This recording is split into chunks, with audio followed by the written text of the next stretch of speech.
The Chicago Sun-Times recently printed their 2025 summer reading list, but good luck picking up those books because some of them don't even exist. The list of recommendations were curated by AI, and the journalist behind it admitted he didn't double check.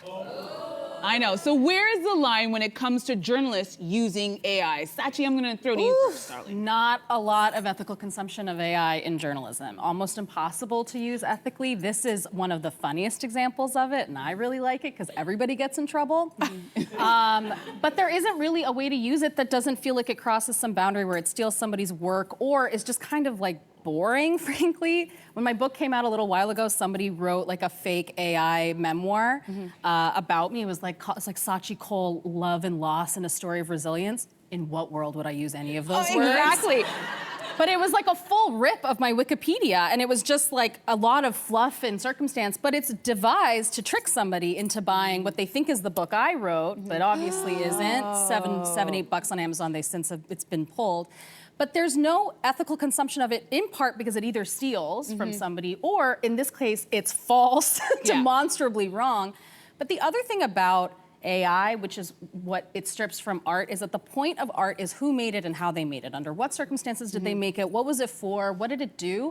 And when you make something that's made by a robot, you lose the context. And so what's the point without the context? Okay, but I have a question for you. Okay, so you wrote your book, and I also wrote a book. It's a lot of hard work. Yes. Now, AI didn't exist when I was writing my book, but there were some days where I was struggling, and if I could just be like, here are my thoughts, you know what, AI, help me out, write me a chapter with all of this information and this research, hit send. Is that so bad? Yes, because if I could run a marathon, if somebody picked me up and ran it for me, all right. then I didn't run the marathon. Okay, so how do we feel? So then how do we feel about a ghostwriter? You know, a lot of people have books and they use a ghostwriter. Sure. And when you see the book, it's like written by, and it's not the ghostwriter's name, it's the person whose face is on the book. How do we feel about that? Well, Isn't that person has kind of been insane? paid for a service.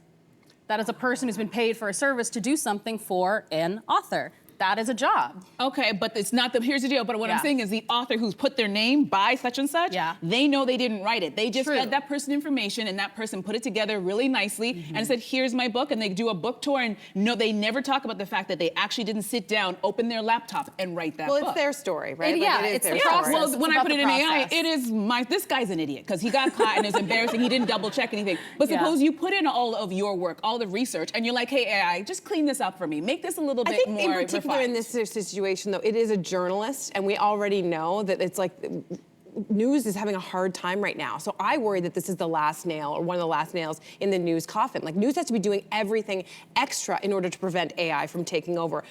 And we need to also make sure that trust is in journalists. And so I think the line for me, if we go back to the original question, is fact checking. And I don't think we can trust AI to do that fact checking at all. We should all be very nervous if somebody. Now, what I want to know more about is what was happening in this newsroom, right? This is the Toronto Star, I believe. Like, what kinds of checks and balances were once in place, perhaps? No, not Toronto Star. It was in the Chicago Sun. See, this is why you don't trust AI to do your research. You're not AI. You're not AI. I didn't do AI. I didn't do research there. I didn't check myself.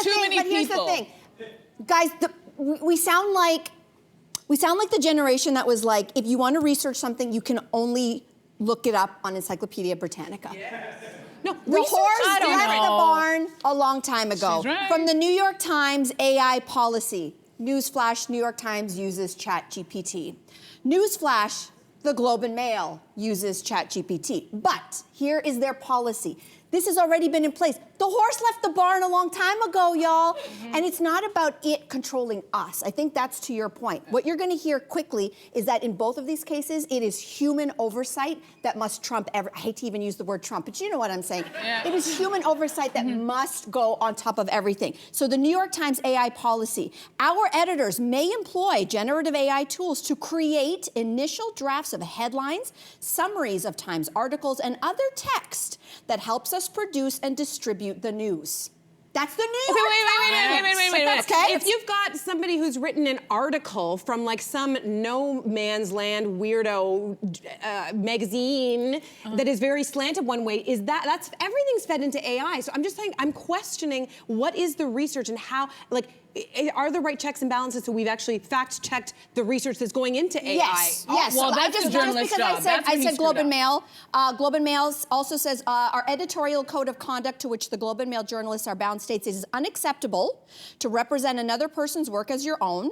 If it's a story that contains text, images, video, or audio produced by ChatGPT or another AI tool, it must be clearly labeled as such or evident as it is in the story. So, in other words, transparency is key. You have to say we use AI in this case. Okay. And number two, there has to be a human, to your point. I don't think you can take the human out of this. I think that's where it gets dangerous. Okay. I think you're Well, absolutely that's right. where That's the first thing Yes. that will get lost in this, and that's the trouble. It is true that AI has infiltrated a lot of newsrooms. It's very present. I used to work at BuzzFeed. We did, A/B testing on headlines, and there's a lot of automation involved in that sort of in that sort of journalism.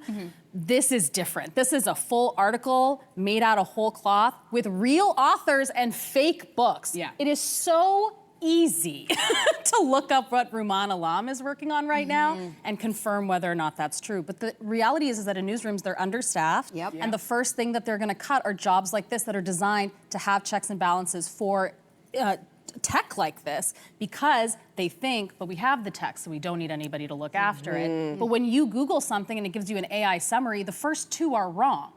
So you now need to Google something 3 times to make sure it's correct and find the source.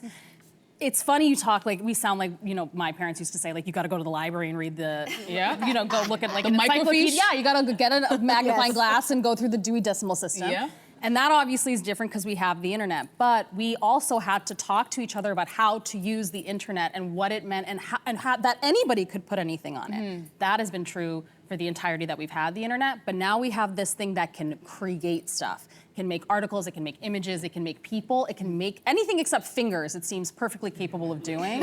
Just wait for it. And that is worth concern, and it's worth, I think, a pause. Yes. Hey, you, come a bit closer. We've got so many more must-see interviews, spicy debates, lifestyle tips, and pop culture moments.